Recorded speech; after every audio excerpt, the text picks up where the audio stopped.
উপত্যকার ছোট্ট পথ দিয়ে একসময় পশমিনার শাল পৌঁছতো মধ্য এশিয়ায়। পাহাড়ি অলিগলিতে দুর্ধর্ষ অ্যাডভেঞ্চারের হাতছানি আর রুক্ষ পাহাড়ের কোলে ছোট্ট এক ফালি সবুজ, তার মধ্য দিয়ে বইছে সরু নদী, সিন্ধু নদীর শাখা নদী। এবড়ো থেবড়ো জমিতে বয়ে চলেছে, সবুজ গাছের মাঝে মাথা উঁচিয়ে রয়েছে ছোট্ট ছোট্ট ঘরবাড়ি।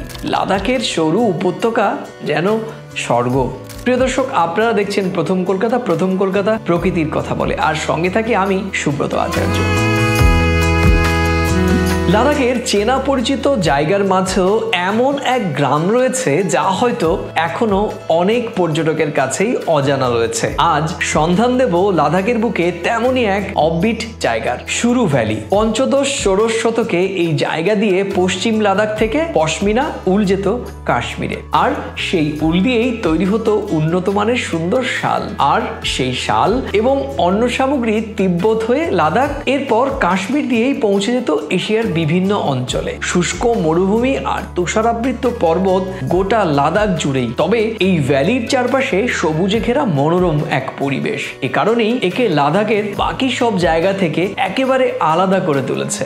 এই জায়গায় পা রাখলে আপনি প্রকৃতির এক নতুন দিক দেখতে পাবেন। তেমন একটা পর্যটকদের ভিড়ও চোখে পড়বে না, তাই প্রকৃতির খাঁটি রূপ আর নির্জনতাকে উপভোগ করতে পারেন শতভাগ। প্রাচীন ধর্ম সংস্কৃতির সঙ্গে সরু প্রাকৃতিক আকর্ষণও কম নয় এখানে। পাহাড়ের আনাচে কানাচে ট্রেকিং রুটের জন্য একসময় জনপ্রিয় ছিল সরু উপত্যকাটি।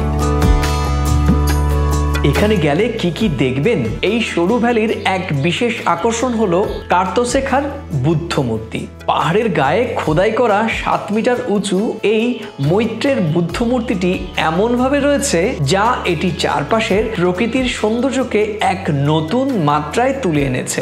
ঘুরে দেখতে পারেন শাঙ্কগ্রাম, যার ছড়িয়ে থাকা গোলাপের বাগান আপনাকে প্রতি মুহূর্তে মুগ্ধ করবে। এই জায়গার প্রেমে আপনাকে পড়তেই হবে। এছাড়া সরু ভ্যালির নৈসর্গিক সৌন্দর্য আপনাকে নিয়ে যাবে অন্য দুনিয়ায়। পানিখার ও রঙ্গুমের মতো ছোট ছোট গ্রামগুলোতে যেন এক অদ্ভুত মায়া লেগে রয়েছে, যা চাইলেই পায়ে হেঁটে ঘুরে আসতে পারবেন। আর পুরনো পথে আপনার সঙ্গী হবে ভ্যালির মাঝখান দিয়ে বয়ে চলা সুরু নদী। তবে সুরু ভ্যালির নির্জন পরিবেশে ক্যাম্পিং করার অভিজ্ঞতা আপনাকে একেবারে আলাদা এক অনুভূতি যোগাবে। সুরু ভ্যালিতে বেড়াতে এলে সুন্দর থাকার জায়গার কিন্তু অভাব হবে না, তবে আগে থেকে বুকিং করলে থাকার জায়গা পেতে অনেক বেশি সহজ হবে। কেমন লাগলো আজকের এই ভিডিও? ভালো লাগলে প্রিয়জনের মাঝে শেয়ার করবেন আর লিখবেন আপনার গুরুত্বপূর্ণ মন্তব্য। প্রকৃতিকে ভালোবাসুন আর সঙ্গে রাখুন প্রথম কলকাতাকে, কারণ প্রথম কলকাতাই প্রকৃতির কথা বলে।